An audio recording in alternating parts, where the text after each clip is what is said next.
¿Quién como Dios? Nadie como Dios. Les damos la bienvenida a este hermoso, hermoso programa que es Vida de Santos, una invitación, una iniciativa que se realizó aquí en la localidad de Pereira, precisamente buscando que no paráramos de buscar la santidad y espacios que nos ayuden a edificar el alma y no a perder el tiempo, ¿no? Mi nombre es Catalina Betancourt. Hoy estaré acompañándolos con una vida de santo increíble. La santa que les traigo en este momento es Santa Teresa de Ávila, ¿sí? Esta santa es muy... Perdón que tengo como problemas con la conexión a internet, pero bueno, ya estamos bien. Santa Teresa de Ávila es una mujer que nace el 28 de marzo en 1515. Ella fue hija de unos padres muy virtuosos y de una familia más o menos numerosa de la época, eran 2 hermanos aproximadamente. A los 13 años, más o menos, Teresa de Ávila queda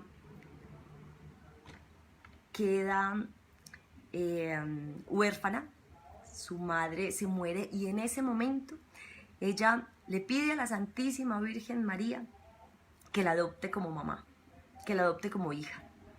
Entonces empieza un proceso entre lo bueno y lo malo. Ella tenía muchas luchas espirituales aún desde pequeña, porque tenía unos apegos bastante fuertes al mundo, a la vanidad. Era una mujer tremendamente sociable, le encantaba charlar, era muy amiguera, no, era muy buena conversadora. Entonces esto hacía que en todo momento estuviera buscando espacios que no fueran como tan sanos, ¿sí? Dentro de todo este proceso tenía un primo que su papá no veía con muy buenos ojos esta relación que ella tenía con el primo y decide ingresarla a un convento. La ingresa a los 18 años aproximadamente. Miren qué belleza. Cuando entra al convento, ella tenía una lucha interna, porque para nada le gustaba la vida religiosa. O sea, ella no lo veía ni no lo vio jamás como una alternativa en su vida, a pesar de que cuando era pequeña, por muchas cosas que hizo su mamá con ella, le gustaba mucho leer de santos, pero hasta ahí. O sea, leo mucho de santos, muy bonito el proceso, la vida de ellos, pero más allá no, jamás contempló una vida religiosa. Pero al momento que su papá la ingresa en el convento, pues ella no tuvo grandes luchas, ¿sí? ¿Por qué no tuvo grandes luchas? Porque en aquellos tiempos los conventos eran muy diferentes, ¿no? En ese momento estos conventos tenían como una vida muy laxa, ¿sí? Tenían un locutorio que servía para muchas reuniones sociales y a ellas se les permitía tener muchas visitas, se les permitía que les llevaran regalos, ellas lo mismo entregar. Entonces, digamos que había comodidad donde ella estaba y adicional ella seguía con su vida social. Entonces no hubo grandes cambios. Le cayó una enfermedad muy fuerte, una enfermedad que le implicó que su papá la sacara del convento, regresara a su casa. Fue una enfermedad tan fuerte que la dejó casi paralizada durante varios años, ¿no?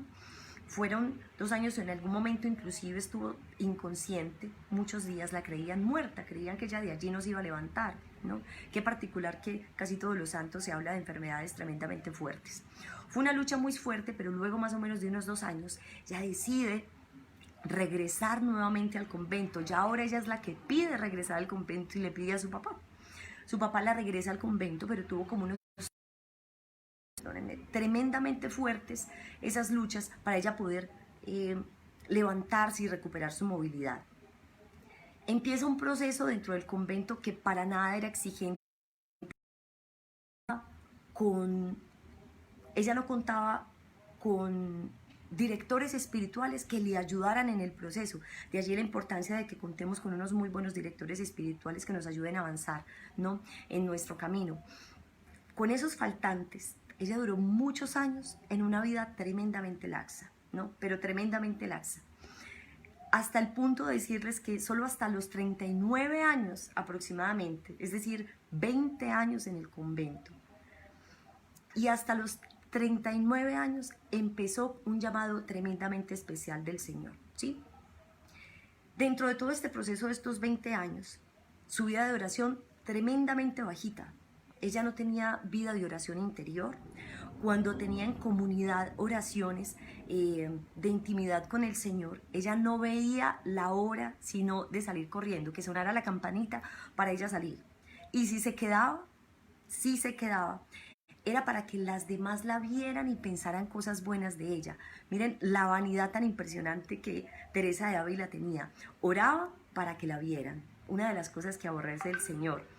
Y en realidad lo que ella hacía cuando estaba en esos momentos supuestos de oración era que se ponía a contar cada uno de los ladrillitos que había en la pared y se los conocía perfectamente. Pues imagínense horas de adoración y ella en lugar de adorar, de meditar, pues ella se dedicaba a contar los ladrillos. No le gustaba para nada. En algún momento su papá, voy a dejar las tardes en el locutorio, de ir a hablar con las personas que me visitan o dejar los regalitos, eso no. Fue mucho tiempo para ella alcanzar a renunciar a eso. O sea, era una vida tibia, tibia, aún estando en el convento. Es increíble, ¿no? Lo que puede pasar en el interior de una religiosa. Pero pasa un momento importantísimo, que es un momento clave para Teresa de Ávila.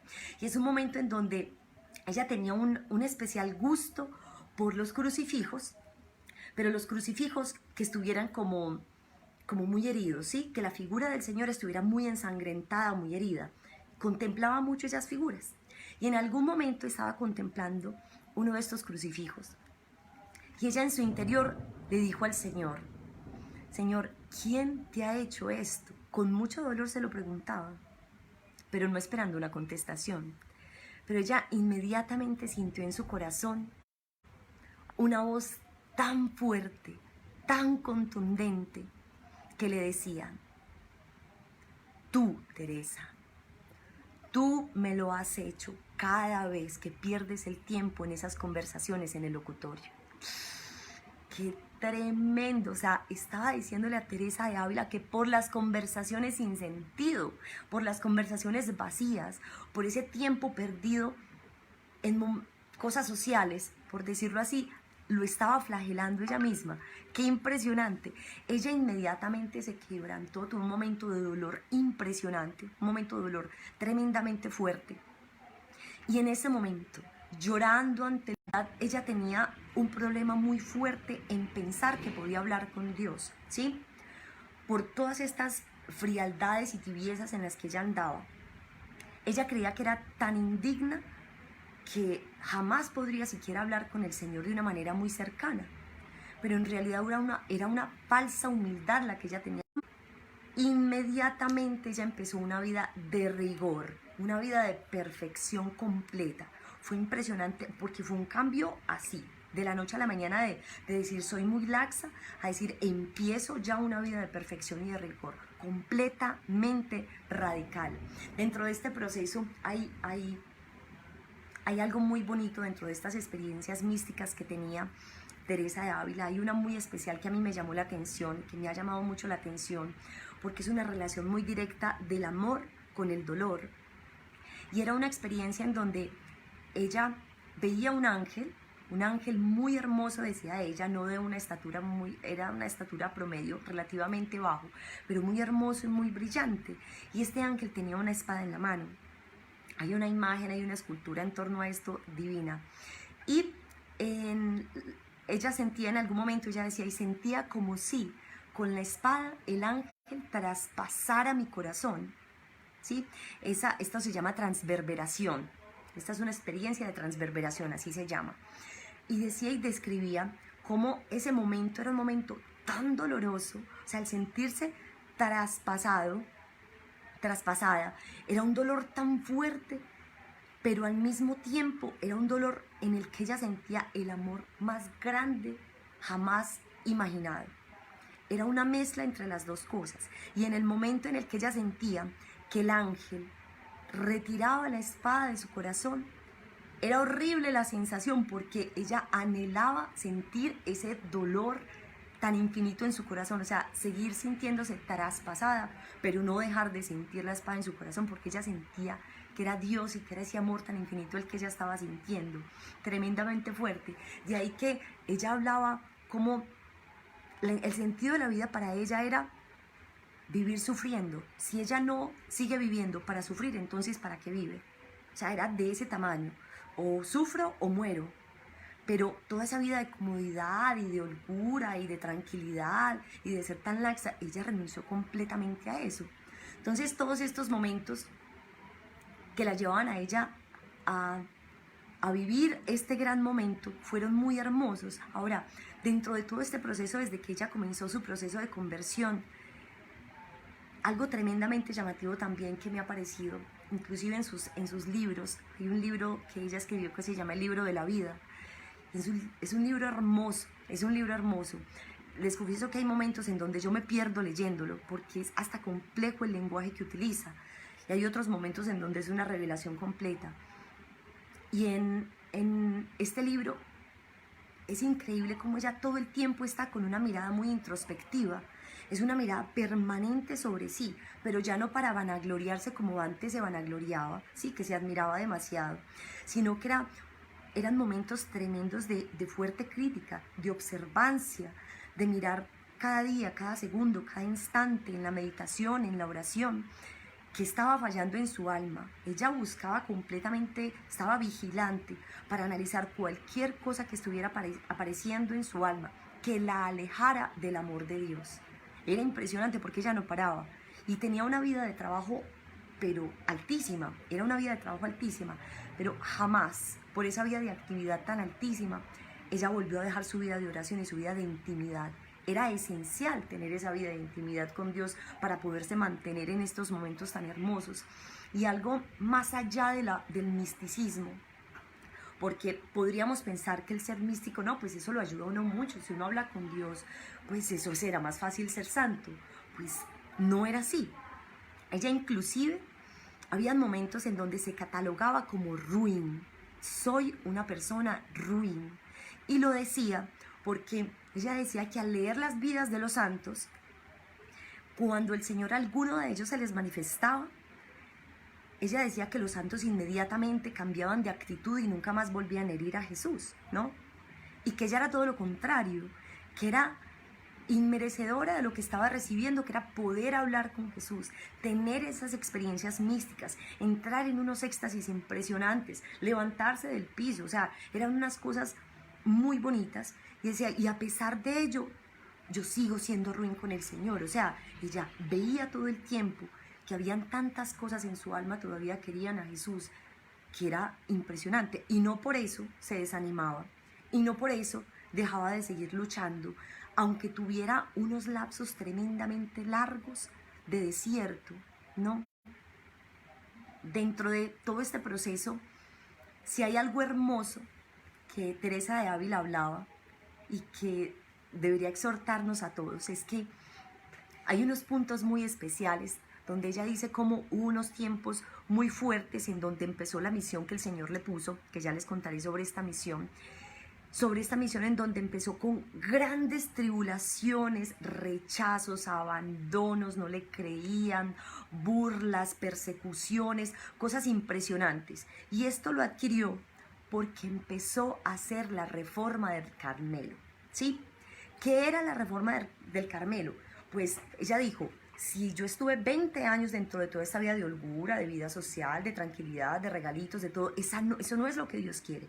Así estamos lastimando a Jesús. Entonces, ella empezó con un proceso completamente estricto y montó 15 conventos. 15 conventos, entre ellos uno masculino, que fue dirigido inclusive y en apoyo con San Juan de la Cruz, otro santo tremendamente impresionante y sufriente, aparte de todo. Y dentro de todo este proceso de crear la reforma del Carmelo, pues evidentemente, pues hasta de bruja la trataban, porque decían, ¿por qué nos van a quitar cómo hemos venido a vivir? ¿Quién es usted? O sea, ¿quién es usted para venir aquí a decirnos lo que nosotros tenemos que hacer? Una mujer que hasta inclusive estudios universitarios y demás no tuvo, ella fue educada en casa, como en aquellos tiempos. Ella no fue de universidad, ella no fue de colegios, ella no fue de grandes instituciones, fue una educación muy básica en casa. Entonces decían, pues esta no tiene ni la altura ni tiene por qué venir a decirnos nada. Entonces las luchas fueron tremendamente fuertes, entre otras, porque ella a algunas personas le empezó a confiar estas visiones que ella empezó a tener con el Señor, estos acercamientos, estas conversaciones tan impresionantes y tan cercanas, tan bonitas, tan amorosas. Y muchas de estas personas no guardaron esta información en secreto de confesión. Entonces pronto se divulgó y al divulgarse, pues claro, mucha más gente se vino encima. Pues, ¿cómo se van a creer? Empezaron a atacarla. ¿Cómo usted, tan indigna, tan imperfecta, tan pecadora, y el Señor le va a hablar a usted? Entonces fueron tremendas tribulaciones y rechazos. Y dentro de todo este proceso, cuando ella hablaba como su alma fue purificada, decía que estas tribulaciones que el Señor le mandó fueron lo que ayudaron a purificar su alma. No fue el misticismo, no fue la elevación, no fue la transverberación, o sea, no fue nada de eso. Ella hablaba de los problemas, ella hablaba de las dificultades, ella hablaba de la humillación, ella hablaba del rechazo. O sea, es tremendo. Cuando ella encuentra al Señor realmente, cuando ella decide seguir al Señor realmente, ella se va por la cruz, por el sufrimiento, por lo más difícil, porque es la única manera de en realidad seguir a Dios. Muy particular, muy aplicable a estos tiempos dentro de todo lo que estamos sufriendo. Esta mujer tan impresionante pues fundó la Reforma del Carmelo, creó todas estas congregaciones y llegó el momento de su muerte porque fue una mujer de trabajo incansable. Ella a los 67 años murió. Y murió cansadísima, o sea, murió en un estado impresionante porque ella viajaba y viajaba. Estos conventos fueron fundados por toda España. Y ella murió no viendo unas edificaciones ya hechas, ya diciendo, uy, qué obra tan grande he hecho, no. O sea, ella murió sin verlos inclusive completamente sólidos, sin tener la seguridad de que se iban a mantener y que iban a ser grandes empresas, porque eso fue lo que ella creó, unas empresas impresionantes. Murió sin ver esto, murió en paz. Murió con la tranquilidad de haber, a pesar de lo tardía que empezó su proceso de conversión,